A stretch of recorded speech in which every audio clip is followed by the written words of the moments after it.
bakunzi b'umuhora kw'iriba ry'ubumenyi, kaze mushishikare kwironkera ubumenyi kandi uno munsi tugiye kwishura ku kibazo kivuga giti nakahe kagingo gafise ubuzima gato kabaho.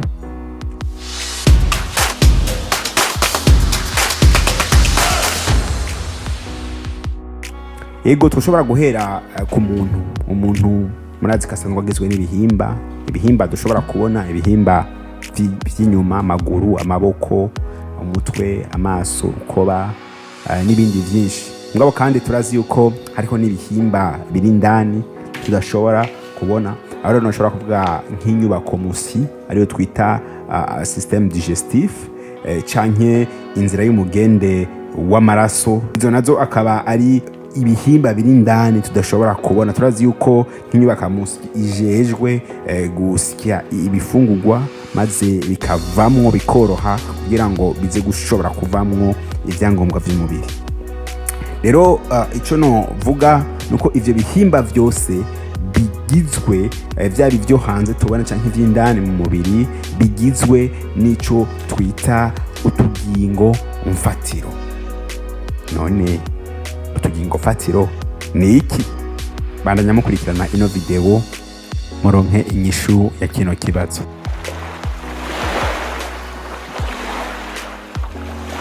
Akagingomfatiro rero ni agahimba gafise ubuzima gato kabaho. None utwo tugingo turanywa neza cyane.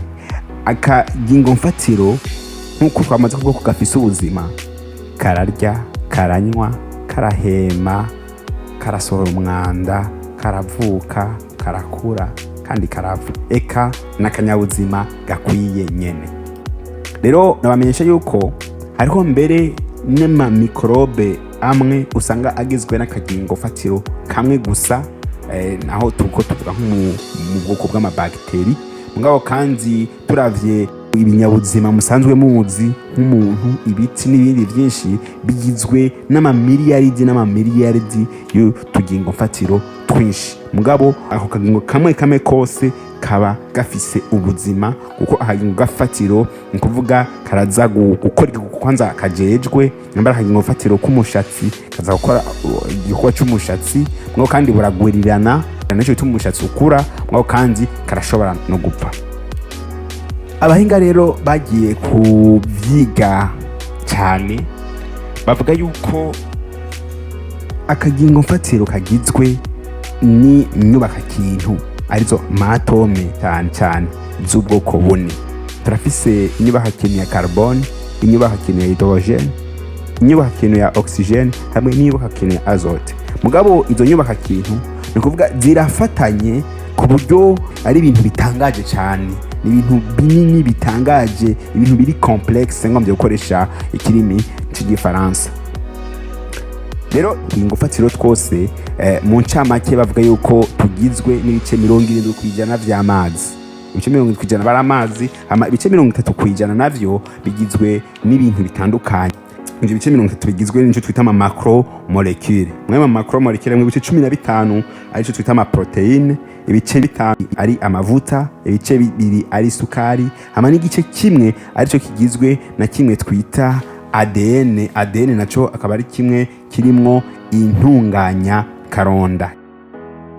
None utugingomfatiro tumaze iki? Utugingomfatiro rero novuga yuko dufise akamaro kanini, kuko kimwe niko tugize ibihimba vyose by'umubiri canke ibihimba vyose by'ibintu bibaho, vyaba ibiti, abantu canke n'ibindi. Mugabo kandi ibifungurwa vyose dufungura hamwe n'impemu duhema biza kugenda guhurira mu tugingomfatiro, niho biza guturirirwa hama bigatanga ubushuhe twumva ku mubiri, mbere bigatanga n'inguvu zituma dushobora gukora no kubaho ubuzima bwa misi yose. Hariho n'ibindi bikorwa bitandukanye rero nko gushobora gukora ibikorwa vyagenewe nk'akarero umushatsi n'ibindi bintu kiba bwaragenewe. Umuntu yoshobora kwibaza kandi mbega nuwehe muzunguruko w'ubuzima utugingomfatiro? Utugingomfatiro rero nkuko namaze kubivuga, turavuka, turakura, hama turaza gukora igikorwa twagenewe, turagwira biciye mu kwigabagura, kamwe kagabo kigabagaramo kavamwo akandi, kandi kakigabagaramo kavamwo akandi turaza no gupfa. Ubwo rero ni umuzunguruko. Nk'akarorero urukoba rwacu bavuga yuko mu minsi ingana n'iminsi 28 ruba rwiyubuye gose. Ni kuvuga utugingomfatiro tukoze urukoba rwacu tuba twabayeho, tuba twakuze, tuba twiyubuye, tuba kandi twagize iki twapfa. Ndabakongorukiye cyane bakunzi mwese mwabandanje mukurikirana ino video yacu.